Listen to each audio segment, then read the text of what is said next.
नमस्कार, स्वागत है आपका TV9 भारतवर्ष के स्पेशल शो में। आपके साथ मैं हूं सुमेरा खान। मेरे साथ मौजूद हैं मेरे सहयोगी समीर, प्रीति और सुमित। शुरुआत करते हैं आज की बड़ी खबर के साथ। 26/11 हमले के आरोपी तहव्वुर राणा को कल भारत लाया जाएगा।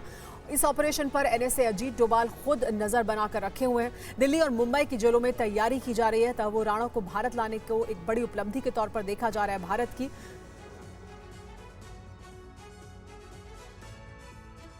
मुंबई के 26/11 हमले के आरोपी तहव्वुर राणा के अमेरिका से प्रत्यर्पण की सारी औपचारिकताएं भारतीय एजेंसियों ने पूरी कर ली है। भारतीय एजेंसियों ने अमेरिका की अदालत में सारे जरूरी कागजात सौंप दिए हैं और इजाजत भी ले ली गई है। अमेरिकी सुप्रीम कोर्ट ने तहव्वुर राणा के प्रत्यर्पण स्थगन अपील को भी खारिज कर दिया है। विशेषज्ञ इसे भारतीय व्यवस्था की बड़ी जीत बता रहे हैं। ये एक बहुत बड़ा कदम है, अचीवमेंट है रूल ऑफ लॉ की दुनिया भर में।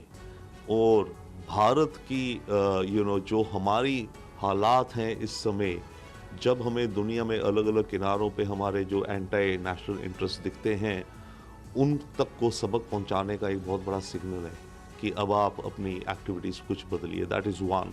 बट उसके अलावा डेफिनेटली सबसे पहली बात तो ये जस्टिस है। जो बॉम्बे अटैक्स में जिन लोगों की जाने गई हैं, उनका बहुत बड़ा अचीवमेंट है ये। तहव्वुर राणा 2006 से नवंबर 2008 तक डेविड हेडली और पाकिस्तान के दूसरे आतंकियों के साथ मिलकर मुंबई हमलों की साजिश रची थी। और मुंबई में हुए 26/11 के आतंकी हमले की चश्मदीद देविका ने उस रात की कहानी TV9 से बयां की है। देविका आतंकियों की गोली से घायल हुई थी। ये बहुत बड़ी सफलता है, बहुत बड़ी बात हो गई कि तहव्वुर राणा को 16 साल बाद, आज 26/11 को 16 साल हो गए, 16 साल लग चुके तहव्वुर राणा को लाने में भी। तो ये बहुत बड़ी न्यूज़ है और बहुत बड़ी खुशी की बात है। सबसे पहले तो मैं इंडियन गवर्नमेंट को, US गवर्नमेंट को थैंक यू कहना चाहती हूँ कि इतनी बड़ी जीत हुई है। फाइनली तहव्वुर राणा इंडिया आ रहा है। तो मैं यही अपील करूँगी कि उसे लाने के बाद जल्द से जल्द उसे एक इन्फॉर्मेशन निकाला जाए और उसे फांसी की सजा हो। उस वक्त आपकी उम्र बहुत कम थी। आप हमें जो पता है कि आप कहीं जा रहे थे और उस वक्त आपके पैर में भी गोली लगी थी। दिन याद आता है तो बहुत सारी जहन में बातें याद होती हैं और जिस तरह से रचा गया था, कई सारे लोगों को मौत के घाट उतारा गया था। वो रात तो मैं कभी भूल नहीं पाई हूँ। 26/11 की रात में मेरे पापा, मेरे भाई और मैं, हम तीनों पुणे जाने वाले थे। बैंड्रा से CST कहते हैं। जैसे मैं और मेरे पिताजी भागने की कोशिश करते, वैसे एक गोली आके मेरे पैर में लग जाती है। तभी मैं एक शख्स को देखती हूँ जो बुटका सरीका, जिसके हाथ में बड़ी सी गन है और वो अंधाधुंध गोली फायरिंग कर रहा है।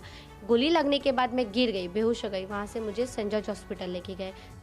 26/11 के हमले में लियोपोल्ड कैफे के अंदर भी भीषण हमला किया गया था, जिसके निशान आज भी कैफे में देखे जा सकते हैं। देखिए संवाददाता JP सिंह की रिपोर्ट।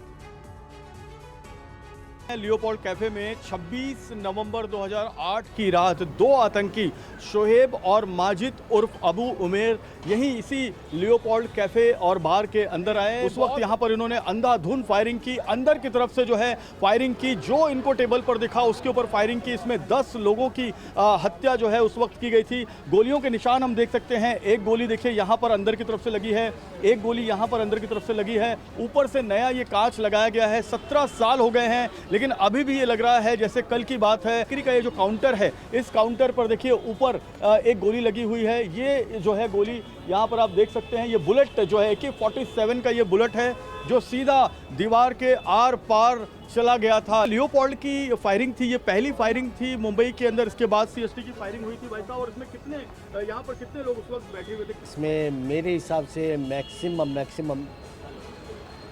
25 to 30 पीपल डाई गया। मतलब अंदर जो इनको टेबल पर दिखा इन्होंने मारना शुरू कर दिया। हाँ जी, इससे मारना शुरू किया। और अब खबर पश्चिम बंगाल से। पश्चिम बंगाल में वक्फ बिल पर बवाल मचा हुआ है। मुर्शिदाबाद में भी हिंसा की वजह से तनाव बना हुआ है। देखिए रिपोर्ट। आग की लपटें, सड़कों पर कोहराम, धू-धू कर जलती कार, बेकाबू प्रदर्शनकारी और पुलिस का एक्शन। उपद्रव की ये तस्वीरें मुर्शिदाबाद के रघुनाथगंज इलाके की हैं। पुलिस अब इस हिंसा की तफ्तीश में जुटी है। हिंसा वाले इलाकों में इंटरनेट सेवाएं बाधित कर दी गई हैं। सोशल मीडिया पर भी पुलिस की नजर है। CCTV फुटेज के जरिए उपद्रवियों की पहचान की जा रही है। तो इस हिंसा के लिए बीजेपी अब ममता सरकार को जिम्मेदार ठहरा रही है। पीसफुल तरीके से विरोध कर सकता है, लेकिन ये सब करना ठीक नहीं हो रहा। अरे बंगाल में ये जंगल राज तो अपीजमेंट पॉलिटिक्स के लिए हो रहा है, तुष्टीकरण का पॉलिटिक्स हो रहा है। इसलिए बंगाल में ये लोग कर रहा है, दूसरा प्रदेश में करने का मौका नहीं मिल रहा है, वहाँ पुलिस लॉफुल एक्शन लेता है। बीजेपी के आरोपों का ममता बनर्जी ने भी जवाब दिया है। हमको कहते हैं आप क्यों हर धर्म का जगह में जाता है, हम कहा हम जिंदगी भर जाएगा और जाते रहेंगे। अगर तुम गोली मार के मार भी दो तो हमको यूनिटी से तुम निकालने नहीं सकते हो। वक्फ कानून पर सीएम ममता बनर्जी ने कहा कि भरोसा रखिए, बंगाल में ऐसा कुछ नहीं होगा, जब तक दीदी हैं आपकी सुरक्षा होगी। साथ ही उन्होंने लोगों से ये कहा कि वो किसी के उकसावे में ना आए। और माइनॉरिटी लोगों को हम एक बात कहते हैं, देखिए आप लोगों को दिल में दुख हुआ है वॉका प्रॉपर्टी के लेके, आप भरोसा रखिए बंगाल में ऐसा कुछ नहीं होगा जिसमें कोई डिवाइड एंड रूल होगा। आप लोगों ने एक मैसेज दीजिए कि सबको एक साथ में रह के बचना है, जियो और जीने दो। इसके लिए बेसब्र होने का बात नहीं है, अब जो रहेगा उसको प्रोटेक्शन देना हमारा काम है। इसी के लिए आप लोगों को भी कोई आप लोगों को भी पॉलिटिकली उस्काता है, and lodge a movement I will appeal to all of you not to do it. Please remember when Didi is here, Didi will protect you and your property. Don't distrust, let us trust each and everybody. If we are together, then we can win everything. We can conquer the world. और वक्फ कानून को लेकर PDP अध्यक्ष महबूबा मुफ्ती ने जम्मू कश्मीर सरकार पर आरोप लगाया, तो सीएम उमर अब्दुल्ला ने उन्हें क्या जवाब दिया, इस रिपोर्ट में देखिए।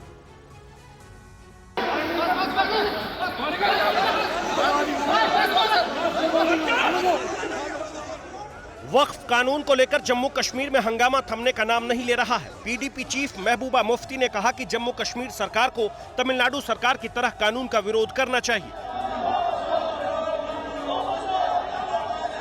तमिलनाडु में सरकार ने कहा हम इम्प्लीमेंट नहीं करेंगे, इसी तरह उमर साहब को भी कहना चाहिए था हम इसको यहाँ इम्प्लीमेंट नहीं करेंगे। वहीं सीएम उमर अब्दुल्ला ने कहा कि मेरे खिलाफ वो लोग बात कर रहे हैं जिन्होंने बीजेपी के साथ मिलकर जम्मू कश्मीर की तबाही की। के हाउस के अंदर कुछ अजीब अजीब बातें हुई, मैं था नहीं, लेकिन मेरे खिलाफ आज वो लोग बात कर रहे हैं जिन्होंने बीजेपी की गोद में बैठ के दूध और टॉफी की बात की, जिन्होंने बीजेपी की गोद में बैठ के जम्मू कश्मीर की तबाही की। जम्मू कश्मीर विधानसभा में हंगामे पर नेशनल कॉन्फ्रेंस अध्यक्ष फारूक अब्दुल्ला ने कहा कि हम जरूरी कार्रवाई करेंगे और रियासत को इस मुश्किल से बाहर निकालेंगे।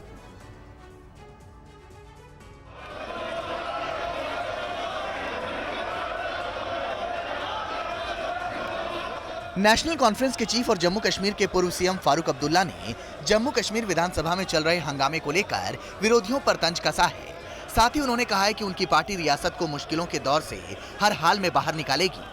दुश्मन हर वक्त रहेंगे, दुश्मनों की आवाज़ यही रही, मगर हमने जो काम करना है वो करेंगे और इस रियासत को इस मुश्किल से निकालेंगे। जम्मू कश्मीर विधानसभा में पिछले 3 दिन से वक्फ कानून को लेकर हंगामा मचा है। आज तो जम्मू कश्मीर विधानसभा परिसर में विधायकों के बीच झड़प भी देखी गई। पीडीपी, कांग्रेस सहित कई दलों ने वक्फ कानून पर चर्चा की मांग की। आम आदमी पार्टी के विधायक महराज मलिक और बीजेपी के विधायकों के बीच हाथापाई भी हुई। वहीं नेशनल कॉन्फ्रेंस के विधायक वक्फ बिल पर चर्चा की मांग को लेकर हंगामा करते रहे। एनसी विधायकों की मांग है कि जिस तरह से तमिलनाडु विधानसभा में एक प्रस्ताव पारित किया गया है, उसी तर्ज पर जम्मू कश्मीर विधानसभा में भी वक्फ कानून के खिलाफ एक प्रस्ताव पास हो ताकि इस कानून को वापस लिया जा सके। वक्फ कानून की वजह से बिहार की राजनीति में केंद्र में एक बार फिर से मुस्लिम समाज आ गया है। वक्फ कानून का समर्थन करने वाली जेडीयू से कुछ मुस्लिम नाराज हैं, मगर चुनावी गणित के बीच जेडीयू ने बिहार में मुस्लिम वोट बैंक की चिंता छोड़कर अपनी रणनीति में बदलाव किया है। जेडीयू के रणनीतिकारों ने बिहार चुनाव के लिए रणनीति बदलने के संकेत अभी से देने शुरू कर दिए हैं। अब कैबिनेट मंत्री अशोक चौधरी ने साफ कह दिया है कि नीतीश को किसी मौलाना की जरूरत नहीं है। नीतीश कुमार पे जो प्रश्न उठाते हैं पहले अपने गिरबान में झांक के देखें। हम लोगों को किसी से सीआर लिखाने का जरूरत नहीं है, ना हमको किसी मौलाना और इनका शरीक, इसी का हमको आवश्यकता है। अब जेडीयू 17% मुस्लिम मतदाताओं के लिए 83% वोट बैंक को नहीं खोना चाहती। वक्फ कानून की वजह से मुस्लिम वोट बैंक जेडीयू से छिटक सकता है। आदरणीय नीतीश कुमार जी के पार्टी में भगदड़ मची है। अब ये पार्टी बचने वाली नहीं है। जो सेकुलरिज्म का चोला ओढ़कर घूम रहे थे वो बेनकाब हो गए हैं। अब आदरणीय नीतीश कुमार जी ईद मिलन समारोह में शामिल होकर ये दाग धोने का जो आप प्रयास कर रहे हैं ये धुलने वाला नहीं है। बिहार की 25 से 30 सीटें मुस्लिम बाहुल्य है तो प्रदेश में 17 से 20% मुस्लिम मतदाता हैं। ये मुस्लिम वोटर पूरा चुनावी गणित बदलने की ताकत रखते हैं। समाजवादी पार्टी के सांसद रामजीलाल सुमन के राणा सांगा पर दिए बयान के बाद बवाल मचा हुआ है। आज कुछ लोगों ने उनके घर पर चूड़ियां फेंकने की कोशिश की। आगरा में अखिल भारत हिंदू महासभा के लोगों ने रामजीलाल सुमन के आवास पर चूड़ियां फेंकने का प्रयास किया। हालांकि आवास पर पहुंचने से पहले ही पुलिस ने कार्यकर्ताओं को हिरासत में ले लिया, जिसमें कुछ महिलाएं भी शामिल है। दरअसल समाजवादी पार्टी के राज्यसभा सांसद रामजीलाल सुमन ने राणा सांगा को लेकर विवादित बयान दिया था, जिसके बाद उनका काफी विरोध हो रहा है। अखिल भारत हिंदू महासभा के साथ साथ क्षत्रिय करनी सेना की तरफ से भी विरोध जताया जा रहा है। विवादित बयान पर उनके खिलाफ माफी नहीं बल्कि सजा की मांग की जा रही है। विरोध कर रहे लोगों का कहना है कि समाजवादी पार्टी के सांसद ने महापुरुष का अपमान किया है। आज हमारी महिला मोर्चा की जिला अध्यक्ष मीरा राठौर जी और रामजीलाल सुमन ने जो राणा सांगा पर विवादित बयान दिया था, उन्होंने माफी नहीं मांगी, लेकिन माफी मांगने कोई काम नहीं। 12 तारीख को जो भी होगा देखा जाएगा। आज उसको चूड़ियां भेंट करी है हमारी मीरा राठौर जी ने। आज हमारी जिला अध्यक्ष महिला मोर्चा मीरा राठौर जी चूड़ी भेंट करने गई, पुलिस ने उन्हें रोकने का काम किया। पुलिस हिंदुवादियों को रोकने का कार्य कर रही है। ऐसे लोगों को पुलिस भी बढ़ावा दे रही है। और जम्मू कश्मीर के कुपवाड़ा में आतंकियों ने आईईडी लगा रखी थी, लेकिन सुरक्षा बलों ने उसे डिफ्यूज कर दिया और आतंकी हमले की साजिश को नाकाम कर दिया गया। पहाड़ों के बीच भीषण धमाका, आईईडी धमाके से थर्रा उठा इलाका, बड़ी आतंकी साजिश नाकाम। तस्वीरें जम्मू कश्मीर के कुपवाड़ा की हैं। ये मंजर बता रहा है कि जम्मू कश्मीर में आतंकियों ने एक बार फिर से बड़ी साजिश को अंजाम देने की कोशिश की, लेकिन सुरक्षा बलों ने समय रहते उसे नाकाम कर दिया। आतंकियों के मंसूबे तो बहुत साफ थे। वो घाटी में तबाही मचाना चाहते थे। वो इस विस्फोटक के जरिए नापाक हरकत को अंजाम देना चाहते थे, लेकिन जाबाज जवानों ने समय रहते उनकी साजिश का पर्दाफाश कर दिया और इस बम को डिफ्यूज कर दिया। घटना कुपवाड़ा की विलेजाम की है, जहां सुरक्षा कर्मियों को बेहद खतरनाक एक्सप्लोजिव मिला, जिसे निष्क्रिय कर एक बड़े हादसे को टाल दिया गया।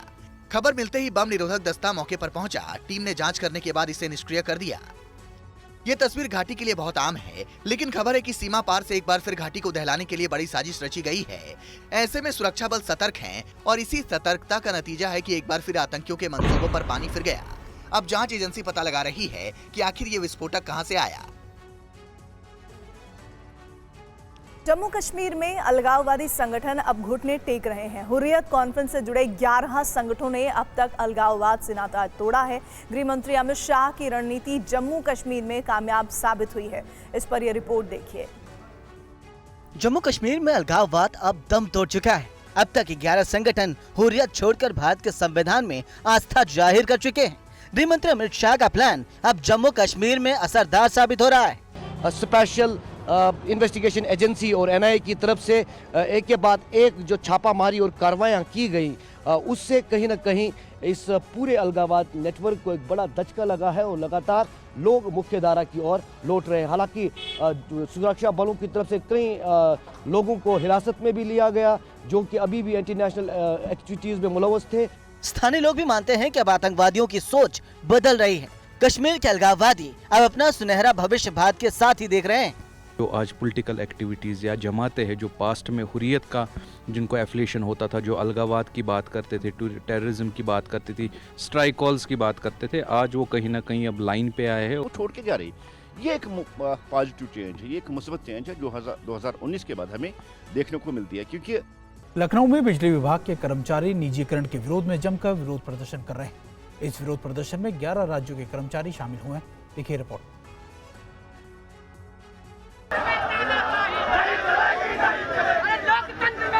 जमकर की गई नारेबाजी, हाथ में बैनर पोस्टर, और कई किलोमीटर तक का पैदल मार्च। तस्वीरें उत्तर प्रदेश की राजधानी लखनऊ की है। ये लोग बिजली के निजीकरण का विरोध कर रहे हैं। प्रदर्शनकारियों का कहना है कि पिछले 4 महीने से अपनी आवाज उठा रहे हैं। कई बार शांतिपूर्ण प्रदर्शन भी कर चुके हैं। इसके बाद भी अभी तक निजीकरण के नियमों में किसी तरह के बदलाव नहीं किए गए हैं। अब ये बर्दाश्त से बाहर है। प्रक्रिया नहीं रुकी, इसलिए लखनऊ की सड़कों पर उतरकर अपनी मांग कर रहे हैं। बिजली संगठनों के पदाधिकारियों को संभालने के लिए 5 थानों की पुलिस बुलाई गई। भीड़ अधिक होने के कारण सीआरपीएफ जवान भी तैनात किए गए हैं। कर्मचारियों का कहना है कि सरकार अगर निजीकरण प्रक्रिया वापस नहीं लेगी तो उग्र आंदोलन होगा। आगरा स्वास्थ्य विभाग में बड़ा फर्जीवाड़ा सामने आया है। यहां एक महिला का 25 बार प्रसव और 5 बार नसबंदी की गई। आगरा में राष्ट्रीय स्वास्थ्य मिशन के तहत जननी सुरक्षा योजना और महिला नसबंदी प्रोत्साहन राशि में फर्जीवाड़ा का चौंकाने वाला मामला सामने आया है। एक महिला का 25 बार प्रसव और 5 बार नसबंदी करने के बाद उन्हें 45,000 रुपए का भुगतान किया गया। दरअसल राष्ट्रीय स्वास्थ्य मिशन के तहत ग्रामीण क्षेत्रों की महिलाओं को 1400 रुपए और शहरी क्षेत्र में 1000 रुपए सरकार की ओर से दिए जाते हैं। ऐसे ही महिला नसबंदी के लिए 2000 रुपए मिलते हैं और ये धनराशि महिला के बैंक खाते में सीधे जाती है। आगरा में इस धोखाधड़ी का खुलासा वित्तीय ऑडिट के दरमियान हुआ है। सामुदायिक स्वास्थ्य केंद्र के डॉक्टर, नर्स और कर्मचारियों की मिलीभगत का अंदेशा जताया जा रहा है। फर्जीवाड़ा सामने आने के बाद अधिकारी जांच की बात कह रहे हैं। मामला सामुदायिक स्वास्थ्य केंद्र फतेहाबाद का है। तो कहीं ना कहीं या तो कोई टेक्निकल एरर है अथवा ये जानबूझ कर किया गया। यदि टेक्निकल एरर के कारण ऐसा हुआ है तो इसकी रिकवरी की जाएगी, और यदि जानबूझ के ऐसा किया गया है और इसमें बेनिफिशियरी या जो संबंधित आशा चूंकि वो वाउचर प्रोडक्ट करती है और उसका बैम MIS में वेरीफाई करता है, इनके विरुद्ध सख्त कार्रवाई की जाएगी और इनके विरुद्ध FIR बनेगी। और पश्चिम बंगाल में बर्खास्तगी के खिलाफ शिक्षकों की नाराजगी चरम पर है। आज कई जगहों पर शिक्षकों ने इसके विरोध में प्रदर्शन किया। तस्वीरें कोलकाता की है, जहां SSC ऑफिस के बाहर शिक्षक विरोध प्रदर्शन के लिए जुटे। हालांकि मौके पर भारी पुलिस बल की तैनाती की गई थी, जिसकी वजह से प्रदर्शनकारी SSC ऑफिस तक नहीं पहुंच पाए। विरोध प्रदर्शन की ये तस्वीरें सिलीगुड़ी की है। यहां भी काफी संख्या में शिक्षकों ने विरोध प्रदर्शन करते हुए अपनी बहाली की मांग की। हम लोगों का जो अनटेंटेड टीचर्स है, हम लोगों का जो नाम है वो वेबसाइट पे पब्लिश किया जाए। कोलकाता पुलिस ने क्या किया, हम लोगों के खिलाफ ये लाठीचार्ज किया, बुरी तरह मारा। CBI ने इन्वेस्टिगेशन किया, सब कुछ हुआ, फिर हाईकोर्ट गया, फिर सुप्रीम कोर्ट गया, फिर भी SSC की तरफ से या हमारा जो बोर्ड है उसकी तरफ से या हमारा स्टेट की तरफ से कोई स्टेटमेंट, ऐसा कोई क्लियर लिस्ट दिया गया ही नहीं है। बता दें कि पश्चिम बंगाल की CM ममता बनर्जी सरकार को सुप्रीम कोर्ट से उस वक्त तकड़ा झटका लगा जब कोर्ट ने साल 2016 की SSC शिक्षक भर्ती प्रक्रिया को रद्द कर दिया। इस फैसले की वजह से लगभग 26,000 शिक्षकों और कर्मचारियों की नौकरियां चली गई। दिल्ली के स्कूलों में मनमानी फीस के खिलाफ अभिभावकों का गुस्सा बढ़ता जा रहा है। दिल्ली में कई स्कूलों के बाहर अभिभावक विरोध प्रदर्शन पर उतर आए हैं। सियासत भी इस पर तेज है। दिल्ली के कई नामी स्कूल्स पर एक बार फिर अभिभावकों की नाराजगी है। तमाम सरकारी निर्देशों के बावजूद स्कूल प्रबंधन अपनी मनमानी पर अड़ा हुआ है। अभिभावकों का आरोप है कि बड़ी फीस जमा नहीं करने की वजह से उनके बच्चों को क्लास में बैठने तक नहीं दिया जा रहा है। कई बच्चों को लाइब्रेरी में बैठाकर मानसिक रूप से प्रताड़ित किया जा रहा है। इस मामले पर शिक्षा मंत्री आशीष सूद ने हाल ही में प्रेस कॉन्फ्रेंस में बताया था कि फीस बढ़ाने वाले स्कूल्स की जांच की जा रही है। हर स्कूल में 1677 के 1677 स्कूलों के ऑडिट रिपोर्ट लेने के लिए हर जगह से इस कार्रवाई को सुदृढ़ करने के लिए मुख्यमंत्री जी ने SDMs को निर्देश दिए हैं। वहीं इस मामले पर दिल्ली के पूर्व CM आतिशी ने कहा कि सरकार और स्कूल मालिकों की मिलीभगत से ये फीस बढ़ोतरी हुई है। आशीष सूद जी के निवास पर उनकी मीटिंग प्राइवेट स्कूल के मालिकों से हुई है। इस मीटिंग में प्राइवेट स्कूल के मालिकों को आश्वासन दिया गया है कि उनके खिलाफ कोई भी कड़ी। दिल्ली के चित्तरंजन पार्क का एक वीडियो लगातार वायरल होने के बाद सियासी घमासान मचा हुआ है। वीडियो काली मंदिर इलाके का है, जहां मछली बाजार भी है।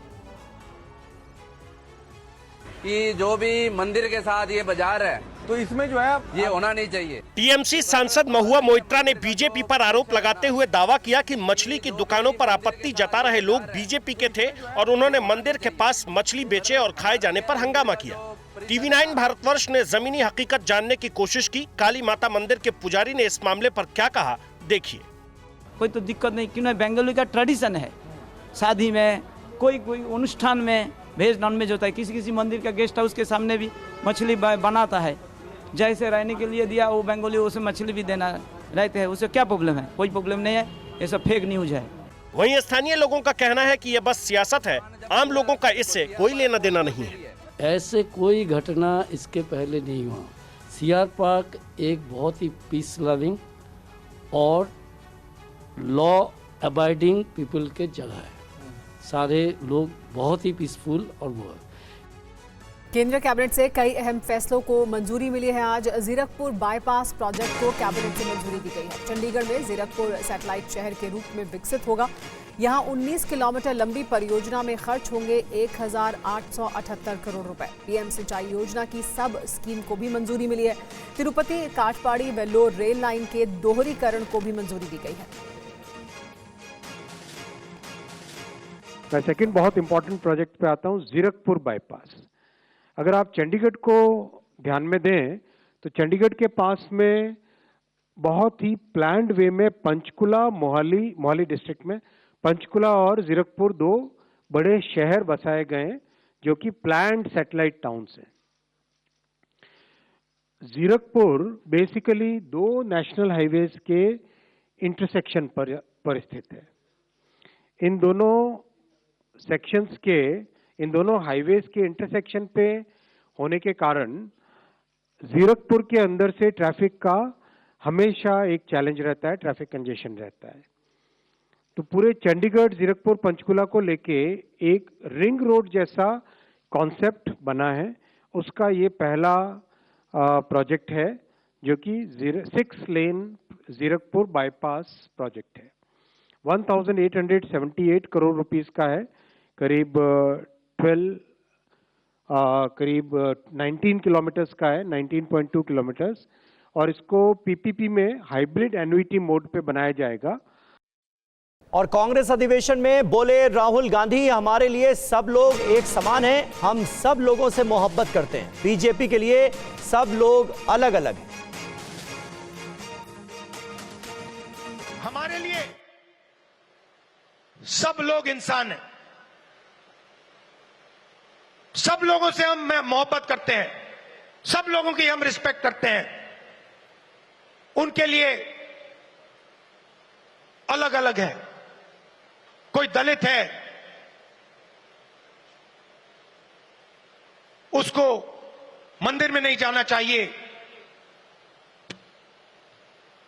कोई मोची है, उसे सॉफ्टवेयर इंजीनियर नहीं बनना चाहिए। कोई गरीब किसान का बेटा है, उसे अंग्रेजी नहीं सीखनी चाहिए। ऐसा हिंदुस्तान हमें नहीं चाहिए और हम होने भी नहीं देंगे। आखिरी बात आपसे कहना चाहता हूं संगठन के बारे में। कांग्रेस प्रेसिडेंट, वर्किंग कमेटी और पार्टी के सीनियर नेताओं की काफी मीटिंग हुई है और हम चाहते हैं कि जो हमारे डिस्ट्रिक्ट प्रेसिडेंट्स हैं उन्हें हम पार्टी की नींव बनाएं और हम चाहते हैं कि उन्हें, जो हमारे डिस्ट्रिक्ट प्रेसिडेंट्स हैं, डिस्ट्रिक्ट कमिटीज हैं, उन्हें पार्टी शक्ति दे, पावर दे और जिम्मेदारी दे। और इस अधिवेशन के दौरान आइए टैरिफ के मुद्दे पर राहुल गांधी ने क्या कहा वो भी सुनिए। पहले नरेंद्र मोदी अमेरिका गए, याद है आपको, गले लगे थे, याद है? इस बार गले लगने वाली फोटो देखी आपने? देखी? कहां गायब हो गई? राष्ट्रपति ट्रंप ने ऑर्डर दिया, जिनको मोदी जी अपने मित्र कहते हैं, ऑर्डर दिया, सुनो, इस बार गले नहीं लगेंगे, इस बार नए टैरिफ लगाएंगे। चू तक नहीं निकली, आज तक गायब है। जनता का ध्यान वहां ना चला जाए तो पार्लियामेंट में 2 दिन ड्रामा चलाया, मगर सच्चाई है कि आर्थिक तूफान आने वाला है।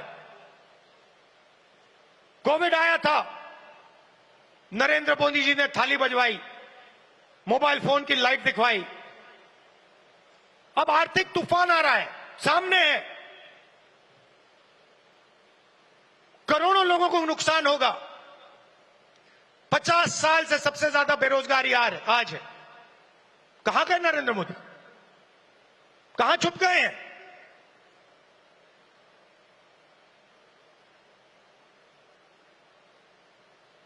बांग्लादेश का राष्ट्रपति उल्टा बयान देता है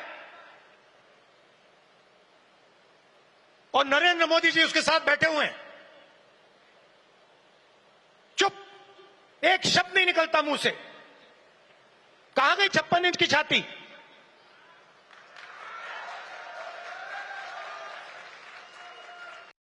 अंतर्राष्ट्रीय उथल पुथल और अनिश्चितता के बीच भारतीय अर्थव्यवस्था स्थिर गति से विकास कर रही है। इकोनॉमी की मजबूती का एक संकेत रिकॉर्ड जीएसटी संग्रह। देखिए रिपोर्ट। देश के विकास में अप्रत्यक्ष कर संग्रह की बड़ी भूमिका है। प्रशासनिक चुस्ती और बेहतर व्यवस्था के कारण जीएसटी संग्रह लगातार बढ़ रहा है। अप्रैल 2024 के बाद मार्च 2025 में जीएसटी कलेक्शन ने नया रिकॉर्ड बनाया है। वित्त मंत्रालय की रिपोर्ट के मुताबिक मार्च 2025 में जीएसटी संग्रह रिकॉर्ड 1,96,141 करोड़ पहुंच गया। मार्च 2024 में जीएसटी कलेक्शन 1,78,484 करोड़ रहा था। एक साल में जीएसटी कलेक्शन में 9.9% की बढ़ोतरी हुई है। फरवरी 2025 में जीएसटी कलेक्शन 1,83,646 करोड़ पहुंच गया था। रिफंड चुकाने के बाद मार्च 2025 में नेट जीएसटी रेवेन्यू 1,76,526 करोड़ था। मार्च 2024 में नेट जीएसटी रेवेन्यू 1,64,592 करोड़ था। फरवरी 2025 में नेट जीएसटी रेवेन्यू 1,50,528 करोड़ रहा। टैक्स एक्सपर्ट्स का मानना है कि करीब 10% जीएसटी कलेक्शन में बढ़ोतरी आर्थिक स्थिरता और बेहतर टैक्स अनुपालन दिखाता है।